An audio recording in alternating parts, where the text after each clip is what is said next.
Magandang umaga, ngayon po ay araw ng Martes, February 20, 2024. Narito po muli ang update sa lagay ng panahon.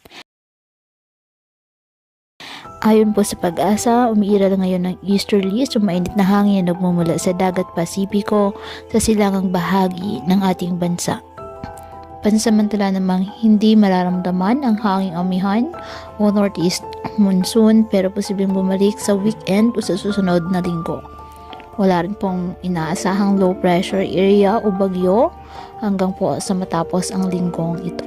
Wala namang gale warning na nakataas sa anumang baybay ng karagatan kaya malaya pong makapamalaot ang ating mga kababayang mangingisda at may maliliit na sasakyang pandagat. Kahit maliwalas ang panahon ngayong araw sa malaking bahagi ng bansa, asahan pa rin po ang mga localized thunderstorms at isolated rain showers sa silangang bahagi ng bansa.